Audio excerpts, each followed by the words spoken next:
hesere yewtere mon bowal ganni rendo pinal e neesu ari hande ko ruttanade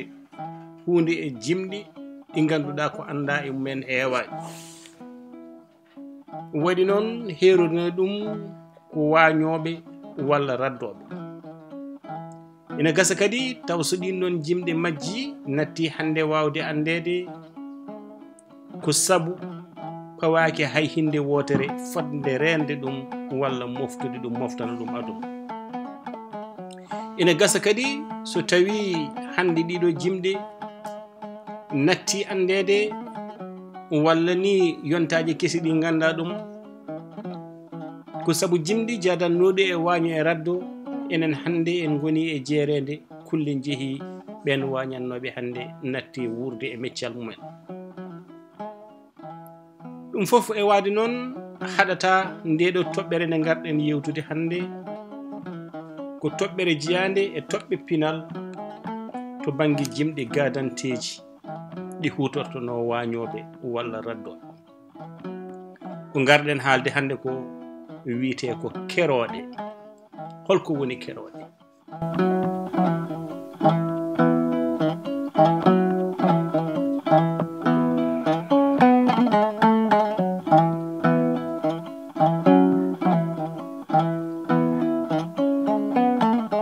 keroɗe ina jeeya e coñce ɗe ko anda e mumen heewani hande ko winda hen ko ina famɗi te ko tinda hen ko majjiri en to banggue hito ina anda kam wonde keroɗe ko jimri raddo ina wawi yerodirede e fiifiri walla pekan saabu jimɗi keroɗe ina jimeteno e saaha nde raddoɓe mbaldi dawande raddo iwdi helmere nde kadi nawta ko e cirkali jawle ɓe mbi ko maayi e raddo fof ko jawgal tekki rondi tawde pular ne wiyen ko maayi e raddo fof ko jawgal defi ɓen raddoɓe ko ɓurno wawde ummindeɓe ko jawle kono noon ɓe mbaroro goɗɗum ko wona ɗum jawgal eɗen gandi herat hono no gertogal ni inde baɗal herde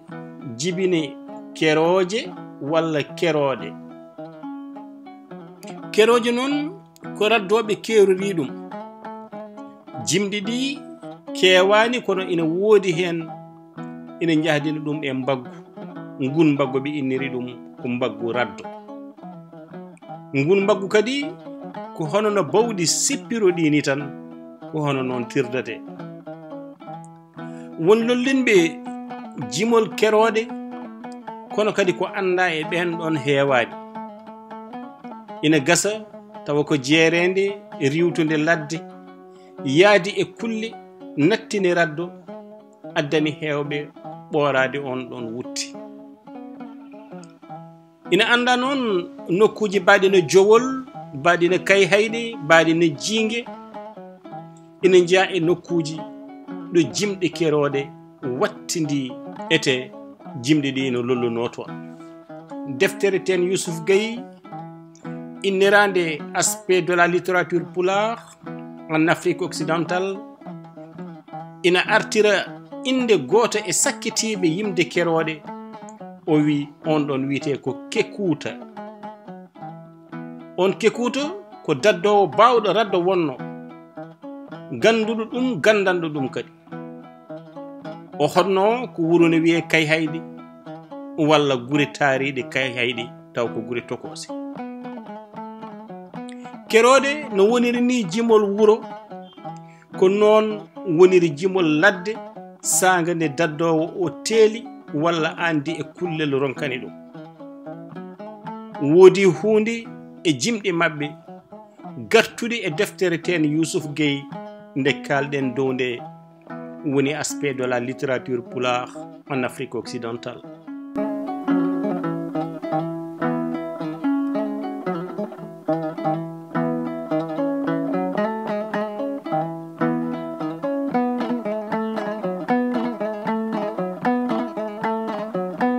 ɗum ko ndoɓiɗeɗen e deftere ten Youssouf Gaye nde radjaji ɗi ko hono ni lelori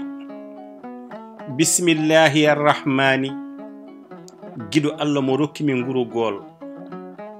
giɗo Allah mo rokkimi ngurugol yo ko tirdumi baggel wendogo baggel mbamu jawle min koy mi rewima kawam bandam mo rewma yolo mo ndewɗa ɗanatako Allahu akbar jooma mi noddimo gorko piyowo e balangayje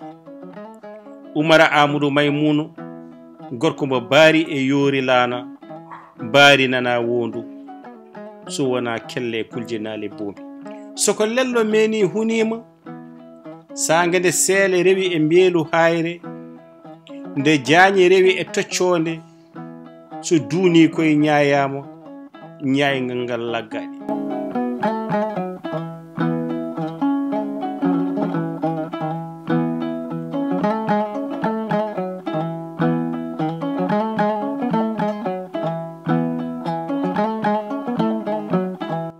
kono kadi e nder deftere Ndiaye Saydou Amadou leƴƴande e yimiyankagal fulɓe fuutatoro woodi ko arti hen o wi komi ciliw gando beeli ciliwliwel gando beeli komi mutum gando maayo mutum tumel gando maayo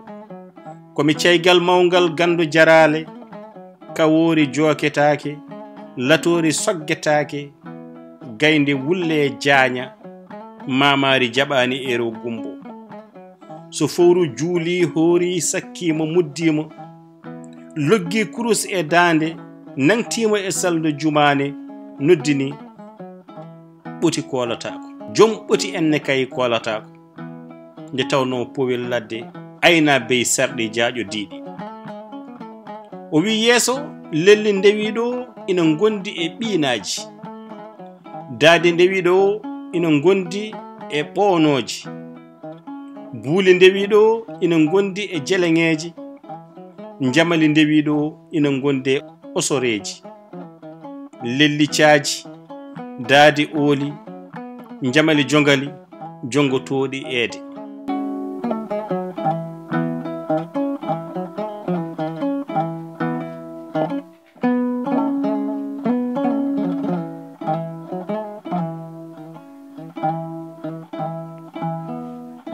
so en duttima e deftere ten Yousuf Gueye nde o holliri wende biteɗo Abdoulaye Ly lollirnoɗo warginal ko goto e wañoɓe gandaɗo e ngal meccal rutti kadi woni jimowo keroɗe mawɗo o jeeya ko jowol e iwdi omo jogui mawni ko goɗɗo e wiɗeten Yousuf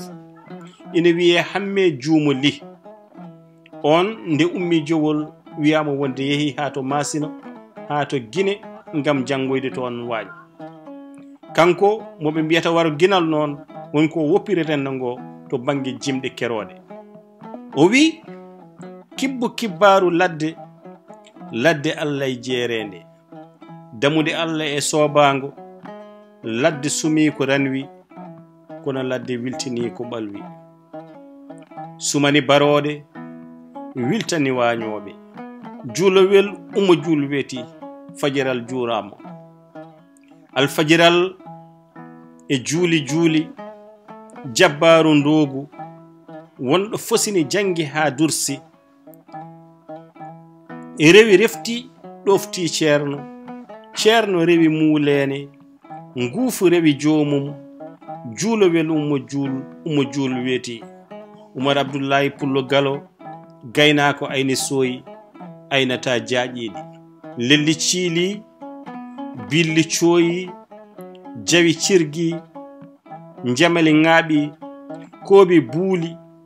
buuli Allah malaɗi mbuuli kawo kumen jangan ɗum ɗo ko hunde e daaɗe ɗe warginal biyetenoɗo Abdoulaye Ly woppiri en no mbirunoɗen ni wona jowol wona jiingue wona nokkuji taariɗi ɗiɗon e kay hayɗi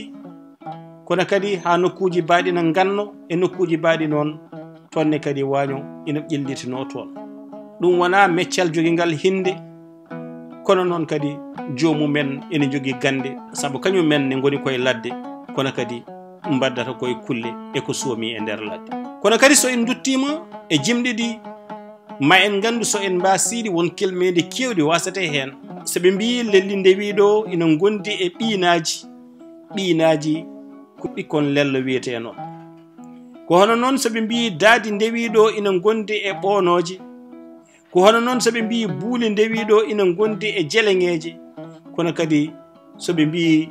jamali ndewiɗo ina gondi e osereji ko ɓikkon jamal walla mbiyen ko moli to banggue jabal to kelmedi coomidi hen ndi so tawi